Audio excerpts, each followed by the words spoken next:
Do you count down the minutes to that moment where you can get to pour yourself a big glass of wine and get some relief from the busy day? You might tell yourself it will just be one little glass to unwind, but often it's two. And what if over time that habit is increasing? We all resonate with the need to decompress after a long day of work, whether that's at home or in the office. In this video, I'm going to share with you some tips and tricks on why we drink and how we take back control. I'm Justine Clark, founder of Well with Justine. I work with women who are ready to stop treating symptoms and start healing the whole picture, body, mind, and emotions. Together we'll find practical, lasting solutions so you can get well, be well, and stay well. When you stop and think about it, none of us begin drinking by choice. It's actually auto-enrollment. We have to find the unsubscribe button at the bottom of growing up and say, I want to do this differently. Think about it. Every single social gathering we go to, once playing pass the parcel and eating cake isn't the be-all and end-all of the party, includes alcohol. In fact, in Western society, 87% of us drink, and we're more likely to be thought of antisocial when we choose not to drink. There are a few times in life we get a hall pass, like when we're having a baby or driving, but we can't pretend to be pregnant and be relegated to designated driver for the rest of our lives. The 3 S's, substance, society, and self, as outlined in this Naked Mind methodology, describes why we drink and how alcohol became so deeply entrenched in our psyches. First up, substance. We drink for the taste and the smell and the temperature. Think about the appeal of mulled wine on a cold night, or an ice-cold beer or crisp wine on a summer's day. Secondly, we drink because of the society we live in, along with the rest of Western society. We drink because our friends and family do. And everywhere we turn, at work, in education, at sport, or at family events and celebrations, it definitely takes more effort to carve out a lifestyle that is alcohol-free, which is why I'm so overjoyed that sauna, cold water swimming, and contrast therapy has become such a social thing to do now. Lastly, we drink for self, and this is the trickiest one, and worth exploring if you're drinking more than you want to. Over time, we give alcohol more jobs to do. It's not just something we do when we go out and celebrate, but also something we do when we're feeling alone or out of sorts.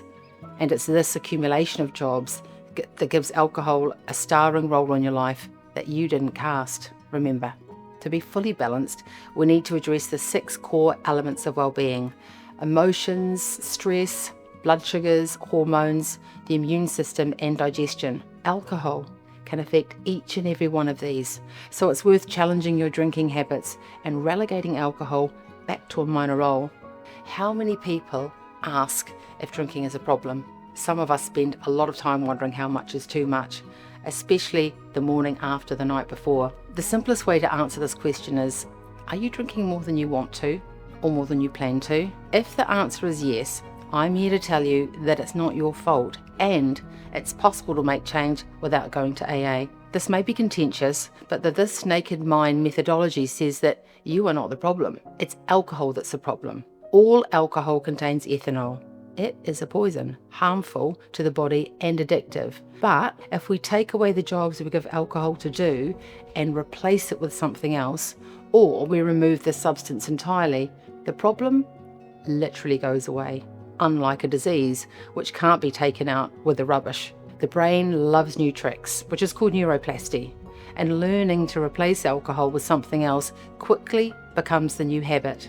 Give yourself the freedom to choose when and where you drink and how much, not just because you always have. 6 years ago, I walked into a bar to meet my close friends, dressed to the nines and a big smile on my face, just as I've done all my adult life. I told myself that this is the way to have fun, but it just didn't feel that way anymore. It felt like I was an outsider looking in, and I felt uncomfortable until I had a couple of glasses of wine. I drank more than I intended to, and as my inhibitions lowered, I said and did things I never normally would, and regret. That's when I realised that something needed to change. I wanted to learn to find other ways to connect with friends and have better experience that I would remember and look back on fondly. I decided it was time to stop drinking wine and start making myself feel good again.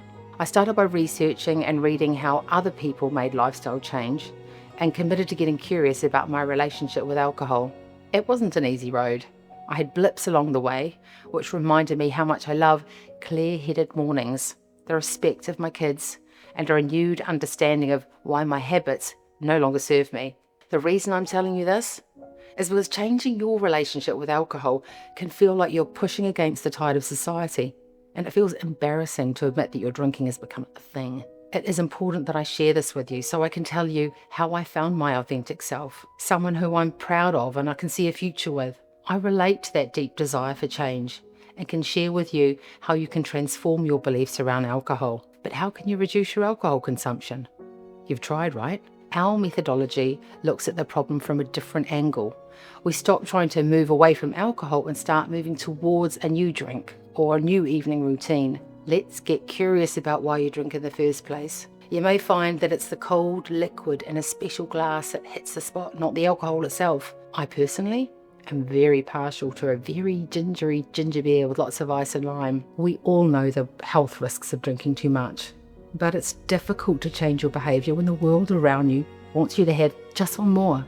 My hot tip is to make a plan and share that plan with someone else who you can be accountable to before, during and after the event. Whether you're planning to moderate or make an excuse such as I'm driving, or saying that you're on a detox, or even simply saying that you're trying something new, this is your story and you get to tell it how it suits you best. If you want to kickstart, why not try a 30-day alcohol experiment with me, which give you more information about your drinking patterns. You can do this with one-to-one coaching or with our regular Alcohol Freedom Finders group program. The work really helps you understand why you drink in the first place, what your triggers are, and the science behind it that breaks the illusion of what alcohol promises. Is it really the elixir of life? Or after the first 20 minutes, does it just leave you wanting more and ultimately tired, anxious, and annoyed with ourselves at the end of the evening or the following day? I offer one-to-one or group lifestyle coaching online, which provides simple tools and strategies to redefine drinking on your terms. Take control back of wine o'clock and discover with me how to change your behaviour without willpower. Trust me, I've done it and it really is wonderful here on the other side. Why not book a 25-minute clarity call with me to explore what your future could look like? Whether it's reduction, gaining greater control, or stopping entirely, I'll share with you my top secrets and tips that have made it possible for me to make real, lasting change.